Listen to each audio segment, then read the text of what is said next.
Hi అండి, అందరికీ welcome to Shivatech Telugu YouTube channel. ఈ రోజు వీడియోలో మనం వచ్చేసి ఆంధ్రప్రదేశ్ ప్రభుత్వం అయితే నిరుపేదలు ఎవరైతే ఇళ్ల స్థలాలు లేని నిరుపేదలకైతే ఒక పెద్ద శుభవార్త అయితే తీసుకొచ్చిందండి. అది ఏంటంటే ఎవరైతే ఇళ్ల స్థలాలు లేకుండా ఇల్లు లేకుండా ఉంటారో అటువంటి పేదలకైతే ఇళ్ల స్థలాలు మంజూరు చేయాలని చెప్పేసి, అదేవిధంగా ఎవరైతే ఇళ్ల స్థలం ఉండి ఇల్లు ఇంతవరకు మంజూరు కాకపోతే అటువంటి వారికి కూడా ఇల్లు మంజూరు చేయాలని చెప్పేసి ఆంధ్రప్రదేశ్ ప్రభుత్వం అయితే భావిస్తుంది. నెక్స్ట్ వచ్చే శ్రావణ మాసంలో అయితే దాదాపు 6 లక్షల మందికి ఇల్లు శాంక్షన్ చేయాలని చెప్పేసి అయితే ఆంధ్రప్రదేశ్ ప్రభుత్వం అయితే తెలియజేసింది.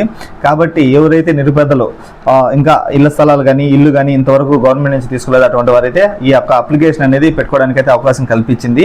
దానికి సంబంధించిన డీటెయిల్స్ మొత్తం అన్ని ఈ రోజు వీడియోలో తెలుసుకుందాం. అంటే ఎవరు దీనికి ఎలిజిబుల్, అదేవిధంగా ఎవరు దీనికి అప్లికేషన్ అనేది పెట్టుకోవచ్చు, అదేవిధంగా ఎంత స్థలం ఇస్తారు, అదేవిధంగా మన యొక్క హౌసింగ్కి ఎంత అమౌంట్ రిలీజ్ చేస్తారు, మొత్తం డీటెయిల్స్ అని ఈ రోజు వీడియోలో మనం తెలుసుకుందాం. ముందుగా మన ఛానల్ని ఇంకెవరైనా సబ్స్క్రైబ్ చెప్తే దయచేసి సబ్స్క్రైబ్ చేయండి. అదేవిధంగా ఈ వీడియో మీకు నచ్చినట్లయితే ఒక చిన్న లైక్ చేయండి. మన ఛానల్ని సబ్స్క్రైబ్ చేయడం వల్ల ఇప్పటికప్పుడు గవర్నమెంట్ సంబంధించి ఎటువంటి అప్డేట్ వచ్చినా మీ ఛానల్లో మన ఛానల్లో మీరు చూడొచ్చండి. ప్లీజ్ అండి, మన ఛానల్ ఇంకా ఎవరైనా సబ్స్క్రైబ్ చెప్తే దయచేసి సబ్స్క్రైబ్ చేయండి. అదేవిధంగా ఈ వీడియో మీకు నచ్చినట్లయితే ఒక చిన్న లైక్ చేయండి. లేట్ చేయకుండా అయితే వీడియోకి వెళ్దాం. ముందుగా ఎవరైతే నిరుపేదలు ఇంతవరకు అయితే ఆంధ్రప్రదేశ్ ప్రభుత్వం తరపు నుంచి ఇళ్ల స్థలాలు కానీ అదేవిధంగా ఇల్లు కానీ లేకపోతుందో అటువంటి వారైతే ఈ యొక్క హౌసింగ్కి స్థలం కోసం పెట్టుకునే అప్లికేషన్కి అయితే ఎలిజిబుల్ అండి. ఫస్ట్ వాళ్ళకైతే గత ప్రభుత్వంలో కానీ అంతకుముందు ప్రభుత్వంలో కానీ ఎప్పుడు ఇంతవరకు ఆంధ్రప్రదేశ్ ప్రభుత్వం తరపున వాళ్ళకి ఇళ్ల స్థలం అనేది మంజూరు చేయబడి ఉండకూడదు. అదేవిధంగా వాళ్ళకి వాళ్ళ ఓన్ స్థలం కూడా ఉండకూడదండి. అటువంటి వారికైతే ఈ యొక్క ఇళ్ల స్థలం ఇస్తామని చెప్పేసి ఆంధ్రప్రదేశ్ ప్రభుత్వం అయితే తెలియజేస్తుంది. దీనికి సంబంధించిన మార్గదర్శకాలు కూడా మన యొక్క సచివాలయంలో ఉండే గ్రామ సచివాలయం అధికారులకు అయితే తెలియజేసింది. దానికి సంబంధించి ఈ యొక్క గ్రామ సచివాలయం అధికారులు కూడా కసరత్తు చేస్తున్నారు. అంటే ఎవరికి ఇళ్ల స్థలాలు లేవు, అదేవిధంగా ఎవరికి ఇల్లు లేవు అని చెప్పేసి కూడా వాళ్ళ యొక్క అర్హత లిస్టులని ఎవరైతే ఎలిజిబుల్ ఉన్నారో వారి యొక్క పేర్లను అయితే నమోదు చేస్తున్నారు. ప్లీజ్ అండి, ఇంకా ఎవరైనా మీ యొక్క గ్రామ సచివాలయంలో ఈ అటువంటి అంటే నిరుపేదలు ఉండి వాళ్ళకి ఇళ్ల స్థలాలు లేకపోతే అటువంటి వారు ఈ వెంటనే మీ యొక్క గ్రామ సచివాలయంలో కలిసి ఇంజనీరింగ్ అసిస్టెంట్ని అయితే కలిసినారంటే మీ యొక్క అప్లికేషన్ అనేది పెట్టుకోవడం జరుగుతుంది. దాని ద్వారా మీ యొక్క అర్హతలను వాళ్ళు వెరిఫై చేసుకొని మీకైతే స్థలం అనేది కేటాయిస్తారు. ముఖ్యంగా ఎవరు దీనికి ఎలిజిబుల్ అంటే ఈ యొక్క స్థలం కేటాయించే స్కీమ్కి ఎవరు ఎలిజిబుల్ అంటే ఫస్ట్ ఆఫ్ ఆల్ ఎవరైతే ఇంతవరకు వాళ్ళ యొక్క ఓన్ అంటే స్థలం అనేది ఏదైతే గ్రామీణ ప్రాంతంలో కానీ పట్టణ ప్రాంతంలో కానీ ఎక్కడ వాళ్ళకైతే ఇంటి నిర్మాణ స్థలం అనేది ఉండకూడదండి. అదేవిధంగా వాళ్ళు ఇన్కమ్ ట్యాక్స్ పే చేస్తూ ఉండకూడదు. అదేవిధంగా వాళ్ళకి 5 ఎకరాల మించి మెట్ట భూమి కానీ 10 ఎకరాల మించి కానీ మాగాని భూమి కానీ ఉండకూడదండి. అదేవిధంగా వాళ్ళు 4-వీలర్ వెహికల్ అనేది ఉండకూడదు. అదేవిధంగా వాళ్ళు గవర్నమెంట్ ఉద్యోగి కూడా అయి ఉండకూడదు. ఇటువంటి వారికైతే ఈ యొక్క ప్రభుత్వం అయితే ఈ యొక్క స్థలం అనేది కేటాయిస్తామని చెప్పేసి ఆంధ్రప్రదేశ్ ప్రభుత్వం అయితే తెలియజేస్తుంది. అదేవిధంగా ఎంత స్థలం ఇస్తారు అంటే ఫస్ట్ ఆఫ్ ఆల్ ఏదైతే గ్రామీణ ప్రాంతంలో నివసించే వారికైతే 3 సెంట్లు, అదేవిధంగా పట్టణ ప్రాంతంలో నివసించే వాళ్ళకైతే 2 సెంట్ల స్థలం అనేది కేటాయిస్తామని చెప్పేసి ఆంధ్రప్రదేశ్ ప్రభుత్వం అయితే తెలియజేస్తుంది. అదేవిధంగా ఎవరికైతే అంటే పట్టణ ప్రాంతంలో ఉండే వాళ్ళకి అక్కడ ప్రభుత్వ భూమి లేకపోతే వాళ్ళకి ఏం చేస్తారంటే ఏపీ టిట్కో అంటే పెద్ద అపార్ట్మెంట్ మాదిరి కట్టేసి ఒక్కొక్క ఫ్లాట్ ఒక్కొక్కరికి పేదలకి అయితే ఇస్తామని చెప్పేసి ఇటువంటి అయితే ప్లాన్ చేస్తామని చెప్పేసి ఆంధ్రప్రదేశ్ ప్రభుత్వం తెలియజేస్తుంది. అదేవిధంగా గ్రామీణ ప్రాంతంలో అయితే వారికి అన్ని వస్తువులు కల్పించి అదేవిధంగా 3 సెంట్ల స్థలం అనేది కేటాయిస్తామని చెప్పేసి ఆంధ్రప్రదేశ్ ప్రభుత్వం అయితే తెలియజేసింది.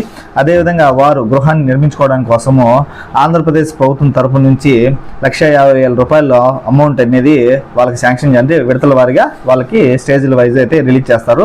అదేవిధంగా ఇంకా 30,000 రూపాయలు వచ్చేసి ఉపాధి హామీ పథకం కింద అయితే వాళ్ళ యొక్క అమౌంట్ అనేది రిలీజ్ చేయడం జరుగుతుంది. మొత్తం అయితే 1,80,000 అయితే అమౌంట్ అయితే రిలీజ్ చేస్తారు. ఇది కాకుండా ఎస్సీ ఎస్టీ క్యాండిడేట్లకి అయితే అదనంగా వారికి లోన్ రూపంలో ఎస్టీ క్యాండిడేట్లకి అయితే 70,000, అదేవిధంగా ఎస్సీ క్యాండిడేట్లకి అయితే 50,000 రూపాయలు అయితే మంజూరు చేస్తామని చెప్పేసి ఆంధ్రప్రదేశ్ ప్రభుత్వం అయితే తెలియజేసింది. ఏదైతే వీళ్ళకి ఇంటి స్థలం కేటాయిస్తారో అప్పటి నుంచి 2 సంవత్సరాల లోపు అయితే వాళ్ళు ఖచ్చితంగా ఇల్లు అనేది నిర్మించుకోవాలి. 2 సంవత్సరాలు దాటిగానే వాళ్ళు నిర్మించుకోకపోతే ఆ స్థలాన్ని మళ్ళీ గవర్నమెంట్ అనేది హ్యాండ్ ఓవర్ చేసుకుంటుంది. కాబట్టి ఎవరైతే ఇళ్ల స్థలాలు కేటాయిస్తారో అటువంటి వారు ఖచ్చితంగా 2 సంవత్సరాల లోపలే వాళ్ళ యొక్క నిర్మాణం అనేది స్టార్ట్ చేయాలి. అదేవిధంగా ఎవరైతే ఇళ్ల స్థలం కేటాయించిన రోజు నుంచి 10 సంవత్సరాల తర్వాత అయితే వాళ్ళకి పూర్తిగా హ్యాండ్ ఓవర్ చేస్తారు ఆ స్థలాన్ని. అంతవరకు దాని యొక్క హక్కు వచ్చేసి ప్రభుత్వం పైనే ఉంటుంది. కాబట్టి ఎప్పుడైతే ఇళ్ల స్థలం అనేది కేటాయిస్తారో అప్పటి నుంచి 10 సంవత్సరాల తర్వాత అయితే వాళ్ళ యొక్క పూర్తి హక్కు అనేది వాళ్ళ యొక్క వినియోగదారుడికి అయితే వస్తుంది. అదేవిధంగా ఏదైతే ఇంకా 6 లక్షల మందికి ఈ శ్రావణ మాసంలో రిలీజ్ చేయాలని చెప్పేసి ఆంధ్రప్రదేశ్ ప్రభుత్వం అయితే భావిస్తుంది. ఖచ్చితంగా దీనికి ఉండాల్సిన అర్హతలు వచ్చేసి మెయిన్ అయితే వాళ్ళకి ఆంధ్రప్రదేశ్ ప్రభుత్వం తరపు నుంచి కానీ ఇటువంటి ఎప్పుడు వాళ్ళకైతే ఇల్లు స్థలము కానీ ఇల్లు కానీ మంజూరు అయ్యి ఉండకూడదు. అదేవిధంగా వాళ్ళకి సొంత ఇంటి స్థలం అనేది ఉండకూడదు. అదేవిధంగా 5 ఎకరాలకు మించి మెట్ట భూమి కానీ 10 ఎకరాలకు మించి మాగాని భూమి ఉండకూడదు. అదేవిధంగా ఫోర్ వీలర్ వెహికల్ అనేది ఉండకూడదు. గవర్నమెంట్ ఎంప్లాయీ ఉండకూడదు. ఎందుకంటే ఇవన్నీ ఉంటే వాళ్ళు కొంచెం పేదరికులు కాదని చెప్పేసి ఆంధ్రప్రదేశ్ ప్రభుత్వం అయితే భావిస్తుంది. కాబట్టి ఈ అర్హతలు ఎవరైతే ఉంటాయో అటువంటి వారికి అయితే ఇళ్ల స్థలం అనేది మంజూరు చేస్తామని చెప్పేసి ఆంధ్రప్రదేశ్ ప్రభుత్వం అయితే భావిస్తుంది. అదేవిధంగా ఎవరైతే ఇళ్ల స్థలం ఉండే ఈ యొక్క గృహాన్ని నిర్మించుకోవాలనుకున్నారో అటువంటి వారు కూడా ఈ యొక్క సచివాలయంలో అప్లికేషన్ అనేది నమోదు చేసుకోండి. మీకైతే ఓన్లీ స్థలం లేకుండా ఓన్లీ గృహం అయితే మంజూరు అవుతుంది. మీకు 1,50,000 1,80,000 దాకా మీకు అయితే అమౌంట్ అనేది రావడం అయితే జరుగుతుంది.